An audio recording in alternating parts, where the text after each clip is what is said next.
Salut à toi. Si tu es en train de m'écouter, c'est probablement parce que, comme beaucoup de propriétaires d'entreprises au Québec, tu aimerais avoir plus de clients via le web.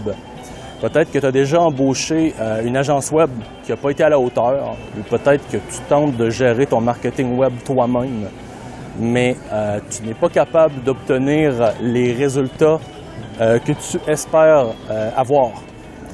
Et là, je sais que tu veux une stratégie qui donne un retour sur investissement positif. Et aujourd'hui, c'est de ça qu'on va parler. Je vais t'expliquer comment ajuster tes Google Ads en 6 étapes pour augmenter ton retour sur investissement. Donc, la technique dont je vais te parler, ça fait partie de la méthode Web Émérite. Je l'utilise pour moi-même dans mon agence et pour mes clients. Donc, c'est une méthode qui est éprouvée. Et dans le fond, il y a plusieurs volets à ça, dont la publicité payante, le référencement naturel et les réseaux sociaux. Là, pour le moment, on va s'en tenir à Google Ads. Donc là, on va commencer par identifier ce que fait la plupart des gens, ceux que j'appelle les entrepreneurs invisibles. C'est des gens qui dépensent une fortune en publicité sans ciblage précis ou qui s'obstinent à faire leur marketing eux-mêmes, mais qui n'arrivent pas à obtenir des conversions significatives. Et donc, ils se disent que ça ne fonctionne pas. Donc, peut-être que tu t'identifies à ça. Moi, je sais que j'ai déjà été ça avant de devenir compétent. Donc, dans cette direction-là qu'on va aller, on va traiter le problème à la source. Alors, qu'est-ce qui se passe quand tu fais appel à des gens qui ne savent pas ce qu'ils font ou quand tu ne sais pas ce que tu fais? Tu gaspilles ton argent et tu perds du temps. Et pire encore, tu stagnes. Et tu régresses en termes de visibilité, de croissance parce que tu as gaspillé ton argent, tes précieuses ressources. Et au final, tu n'es pas capable d'en avoir à l'infini des ressources. Donc, s'ils sont gaspillés, ça veut dire que tu as perdu un momentum, tu as perdu du temps, tu as perdu la capacité d'avoir ta croissance. Et je sais que c'est une position extrêmement inconfortable. Je sais parfaitement de quoi, c'est quoi que tu vis, en fait. Donc, maintenant, comment est-ce qu'on peut corriger tout ça? Je vais te guider à travers certains ajustements qu'une fois que tu vas les avoir appliqués, tu vas probablement réussir à obtenir plus de conversions et améliorer ta communication avec ton audience. Et bien entendu, tu vas améliorer ton retour sur investissement, comme je te l'ai déjà mentionné. Donc, les 6 actions clés que je veux que tu fasses pour maximiser ton Google Ads, d'abord, tu vas réviser tes mots-clés. Au lieu de jeter un large filet, tu vas te concentrer sur des mots-clés très spécifiques qui ciblent exactement ton audience. Par exemple, si tu veux vendre des pneus d'hiver, tu vas utiliser des mots-clés comme, tu pourrais utiliser pneus d'hiver de qualité à Montréal ou pneus d'hiver usagés à Montréal, plutôt que pneus. Parce que juste pneus, tu vas te retrouver avec des choses du genre comment changer mes pneus rapidement. Puis là, les gens, fouille-moi pourquoi les gens qui cherchent comment changer mes pneus rapidement vont cliquer sur ta publicité parce que oui, il y a des gens qui cliquent sur les publicités payantes pour des choses qui n'ont aucun rapport. Et c'est là que tu vas gaspiller ton argent, que ça va être de la pure folie. Et c'est vraiment un phénomène de base, ça s'appelle enfin contrôler tes négatifs keywords. Donc, il faut vraiment que tu regardes qu'est-ce que tu proposes pour être sûr et certain de qualifier les gens qui vont venir jusqu'à toi. Le deuxième point que tu vas faire dans les 6 étapes, tu vas optimiser ton quality score. Dans le fond, le Quality Score, c'est une mesure de qualité de tes annonces puis tes mots-clés et de ta page de destination. Et là, le point, c'est que comment ça fonctionne Google Ads, c'est que tu vas payer par clic. Dans le fond, c'est des enchères. Et là, ta page de destination, ce qui se passe, c'est qu'elle a un impact direct sur comment est-ce que Google considère la qualité de tes annonces. Donc, il faut que tu mettes tes mots-clés sur ta page de destination. Et plus ton ratio va être cohérent, moins tu vas payer par clic et mieux ton annonce est positionnée. Et pour l'améliorer, assure-toi que ton annonce est extrêmement pertinente par rapport aux mots-clés que tu vas cibler.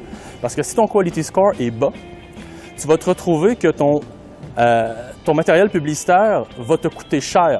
Alors que si tu retravailles ton texte et que tu vérifies ta page de destination pour être en accord avec l'annonce, là, tu vas réduire ton coût de conversion. Ça va devenir beaucoup plus intéressant pour toi. De toute façon, c'est un principe du marketing de base qui est d'agencer qu'est-ce que les gens voient dans la publicité et qu'est-ce qu'ils voient quand ils arrivent sur la landing page pour pouvoir avoir une cohérence, un fil continu dans ta proposition de valeur. Et c'est pour ça que les gens vont être beaucoup plus open à aller jusqu'au bout du processus plutôt que de rebondir parce qu'il y a une dissonance entre les deux. Donc, le troisième point, tu vas ajuster tes enchères. Et ce n'est pas simplement un budget oublie ça. Si vraiment qu'une campagne génère beaucoup de conversions, il ne faut pas que tu hésites à augmenter les enchères pour des mots-clés spécifiques. À l'inverse, si tu as une campagne qui draine ton budget sans résultat, il faut que tu diminues tes enchères ou que tu la mettes en pause. C'est comme si tu avais une machine distributrice. Tu veux mettre plus de pièces dans celle qui donne les meilleurs résultats. Donc là, comment est-ce que tu peux parvenir à faire ça? Il y a beaucoup de variables, on s'entend, mais c'est toujours de réussir à choisir à différentes étapes. C'est que tu vas avoir des étapes au niveau des textes que tu vas mettre, au niveau des mots-clés que tu vas choisir, au niveau des mots-clés négatifs pour empêcher les gens qui veulent changer leurs pneus rapidement de venir cliquer sur ta publicité. Comment tu vas faire ta landing page, c'est quoi le taux de conversion de ta landing page. Et aussi, il ne faut pas oublier, un point qui est important, qui est souvent négligé, autant par les agences que les gens qui le font eux-mêmes, c'est est-ce que les mots-clés en amont, dès le départ, amènent des prospects qualifiés? Est-ce que les appels ou les demandes d'information ont mené à faire des ventes? Parce que si ça n'a pas mené à faire des ventes, ça ne donne absolument rien. Quatrième point, utilise des extensions d'annonces. Les extensions, ça permet d'ajouter des informations complémentaires comme une adresse, des numéros de téléphone, des liens vers des pages spécifiques de ton site. Tu peux mettre des images, tu peux mettre vraiment des trucs qui améliorent la qualité de ton annonce et qui vont augmenter ta conversion globale. Et là, dans le fond, c'est comme, je te donne un exemple, si c'est un restaurant, tu pourrais avoir une extension qui mène directement à ton menu ou à tes heures d'ouverture. Et ça augmente tes chances que quelqu'un clique sur ton annonce parce que tu offres une expérience de vente qui est complète. Le cinquième point, il va falloir que tu analyses puis que tu ajustes. Et pour ça, tu vas avoir besoin principalement de Google Analytics pour suivre tes métriques, comme le taux de clic et le coût par acquisition. Et tu vas avoir un retour sur dépenses publicitaires. Et ça, c'est justement quand je dis qu'il faut aller du début à la fin, ça va impliquer probablement un logiciel externe comme CallRail qui va te permettre de vraiment mesurer de quels mots-clés viennent tes ventes. Et en observant ces chiffres-là, tu peux ajuster tes annonces pour qu'ils soient plus efficaces. Par exemple, si tu vois que le taux de clic est faible, mais que le coût par clic est élevé, il est peut-être temps de revoir tes mots-clés ou tes textes d'annonce. C'est un exemple. Il y a plusieurs étapes. Il y a beaucoup de matériel à voir. C'est un exemple. Le sixième point, il va falloir que tu testes et retestes. Bon, ça, je pense que c'est un petit peu évident. Il faut que tu fasses des tests A/B sur tes annonces pour voir quelle version fonctionne le mieux. Il faut que tu modifies un seul élément à la fois, super important, parce que sinon, tu vas partir dans toutes les directions, ça va être le bordel complet, là. Donc, il faut que tu vérifies, soit c'est tes titres, soit c'est tes textes, soit c'est les images, soit c'est la landing page, soit c'est tes mots-clés. Il faut que tu vérifies que tu fasses plein d'A/B tests. Il y a une multitude de variables d'A/B tests que tu peux faire, là. Et après ça, tu observes les résultats. Et par exemple, tu pourrais tester 2 titres différents pour lesquels générer plus de clics. Et une fois que tu as tes données significatives, bien là, tu ajustes ton annonce en conséquence. Soit tu décides d'aller un peu plus loin parce que tu n'es toujours pas satisfait, tu crées un autre titre.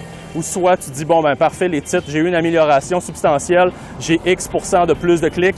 À partir de là, moi, je veux vraiment passer à autre chose. Je vais aller voir les descriptions, je vais aller voir la landing page, whatever. En tout cas, tu vois où je veux en venir.